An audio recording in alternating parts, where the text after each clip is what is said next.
who knows? I look pretty professional right now. Maybe one day I might have a career as a newscaster. Probably not. Probably not. That's too structured for me. But this weekend has been a very big one.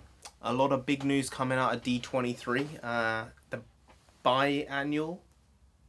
I don't know. The biannual sometimes sort of means twice a year, or in other times it means once every 2 years. So once every 2 years, Disney have a huge convention and they show all the stuff that they're going to be doing in the next 2, 3, 4 years. Specifically, stuff that's coming out in the next 2 years. This year, there was an absolute shit ton of news that came out. Right now, I'm just going to be focusing on the D23 Disney Plus shows, specifically the extra Marvel shows that they've added. I'll make another video about the MCU stuff related. They had some Star Wars stuff, but I don't really care too much about that. The Mandalorian does look good, though. So, just to the Marvel Disney Plus shows, they announced a couple of big additions. I'll start with the one that I'm actually happy about, which is Moonknight. Moonknight, someone who I think is an incredible character. I think that the mythos and backstory to him is great. Original in some ways and pretty cookie cutter in others, but I think he is a very good addition to the MCU. I just think that he was someone who potentially could have had a show on Netflix, but maybe with this Disney Plus, he might get a bigger budget. And I think they can maybe play into the supernatural stuff a bit more with Moon Knight than they probably could have on a Netflix style show. Alternatively, they could have just made a film out of it, and I think that they could have made a Moon Knight film for probably under $50 million. The return on it would be negligible compared to the stuff that movies in the MCU need to make. You know, a $50 million film with, 50 or 60 million in marketing only needs to make like 200 million. It's made a lot of money. So it probably would make $500 million on that with the character and if the actor was cast right. So I think it's a missed opportunity, and with the stuff that they're looking at to do in terms of Disney Plus shows, I think it's potentially showing the MCU might be a bit lacking in the future. They've also announced a She-Hulk show. Now, She-Hulk for me is a bit okay. I'm interested to see how much CGI they actually put in the show, because while it is going to be budgeted well and it's going to be produced well, they can't have a green hulking monster the whole time. So whether it's going to be practical effects as well as CGI, or just CGI enhancements on top of someone who is yoked, a female who's yoked, which is fine, it's going to be interesting to see the direction they go with this. I think that there's a chance with She-Hulk that Daredevil could potentially pop up in the show. I mean, they're both lawyers. I mean, it's a way to introduce Daredevil into this iteration of MCU shows, because the previous stuff wasn't technically part of the MCU. But if they do bring Daredevil back, I really do want them to bring Charlie Cox back. Don't bring back any of the others if you don't want to, but bring back Charlie Cox, maybe John Bernthal as well. I think they really epitomized and really took the characters that they were given and produced something very, very special and unique with those two specifically. It is odd though that they're able to make a She-Hulk show, because I would assume that the She-Hulk rights are with Universal, just like the Hulk rights are. And I think maybe Disney have copped out here by making a TV show instead of a film. And it's not even a traditional cable TV show, it's streaming. And when this deal was probably signed with Universal all those years ago, streaming probably wasn't a real thing in the early 2000s. So Disney may have found a way here to make a Hulk type show without having to, to bow down to Universal in any way and to pay them at all.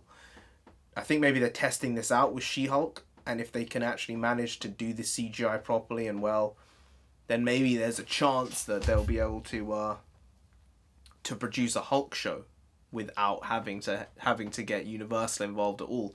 Maybe this is why we've also seen a lot of changes in the physicality of the Hulk. Because maybe it's actually easier in some ways to generate the CGI form he has now than it was in Age of Ultron or in Ragnarok. Maybe now it's easier.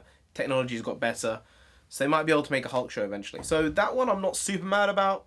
I'm cool. I'll watch it. I'm interested in a way, because it can go in so many alternative directions. The one that I am just not excited about, hyped about, interested in at all they're making a Miss Marvel show. Why are you making a Miss Marvel show? All right, no one likes the character. No one at all. All right, I'm sorry. You can probably count the amount of people who've bought a Miss Marvel comic in their life, and you can probably count the amount of people who bought Miss Marvel comics this week with your own mind in your head. You can count them. Like, the comics don't sell well. People don't like the character. I understand that you're trying to claw anything you can out of this.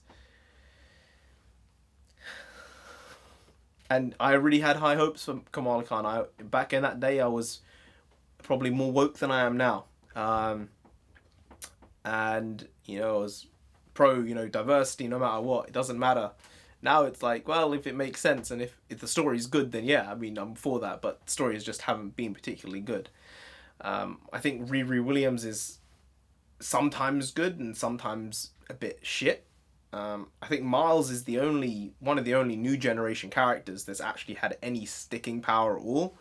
All these other guys are just relative shit.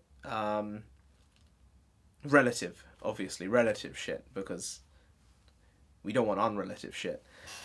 But I just think that they're really pushing this a bit too quickly with Miss Marvel.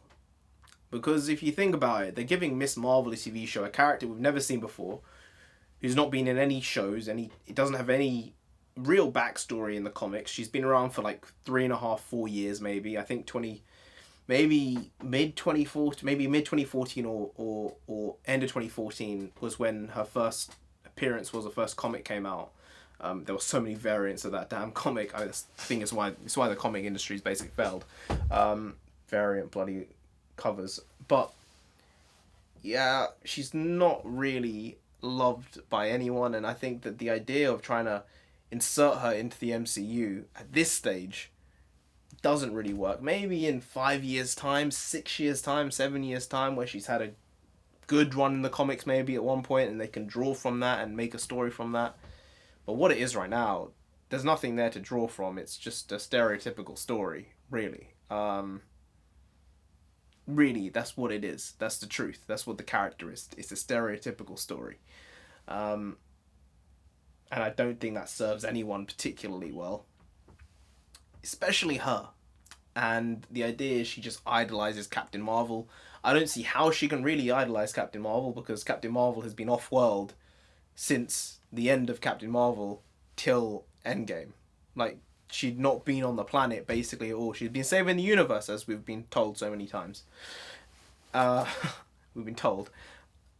So I don't really understand where Kamala Khan would have seen Brie Larson's Captain Marvel fight or do any of that stuff, because when it came to Endgame, half the world was dead. It's not like they were recording what was going on.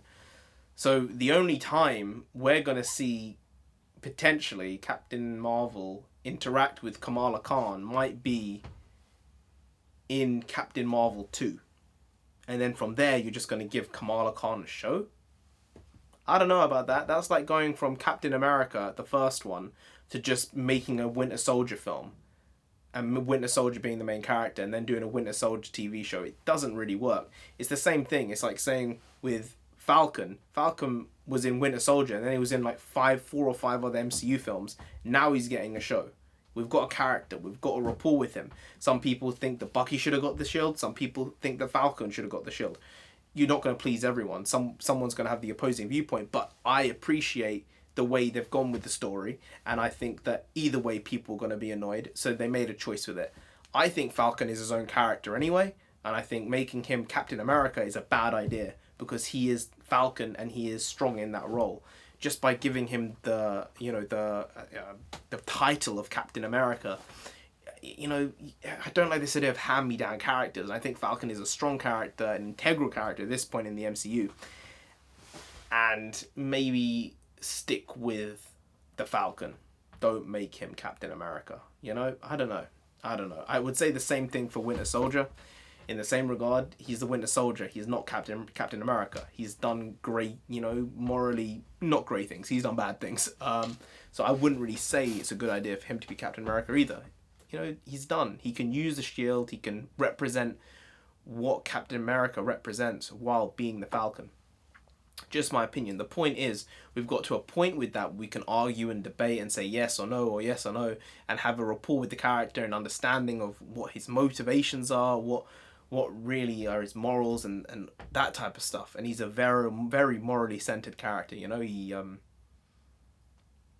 really is sort of, in a way, the guiding feel of the MCU. I just don't think it's a good idea to give someone a show who's had no real sticking storyline in the comics and who's just potentially gonna rub some people the wrong way, I would feel. And yes, just to be clear, I'm brown, so can't really say anything against me with that. So yeah, I think some good things from that. Moonknight, potentially. She-Hulk, potentially. And some bad things. Miss Marvel. We can't have everything in life, right? I just really hope the Hawkeye show is good. That's what I hope. Hawkeye, Falcon Winter Soldier. Oh, and WandaVision as well. Some new announcements came out for that. What the hell is going on there? They just said that Randall Park's in it. The guy he was in Ant-Man 2, if you didn't notice. Not many people saw that one compared to Endgame or Infinity War. Yeah, he's in that. S.H.I.E.L.D. agent. Don't get why. And then also Kat Dennings was announced in that as well. If you don't know who that is, that's the chick who was annoying in Thor, but not as annoying as Natalie Portman was. So, I don't get what they're trying to do here. They're sort of just jamming absolutely everything into this. I'm not sure how I feel. Then there's also a bloody... There's a... What's her name? I've forgotten her name. Monica Rambeau. She's in this show as well, grown up. So I don't know what they're trying to do with WandaVision. But I'm liking it less and less the more I'm hearing about it. It was my most excited... I was most excited about that along with Loki out of all the shows. It's really gone down the pecking order now, considering how ridiculous this show is shaping up to be with the cast. But they could prove me wrong. They really could. Anyway, guys, if you did enjoy this video, please like, share, comment, and subscribe to the channel down there. If you didn't, then Scarlet Witch herself, she'll come after you. You don't want that. Chaos magic, all that jazz. You don't want that, you really don't. So just subscribe anyway to avoid that. I have been Narendra the Comic. You have been great. I'll see you next time. Skadoosh.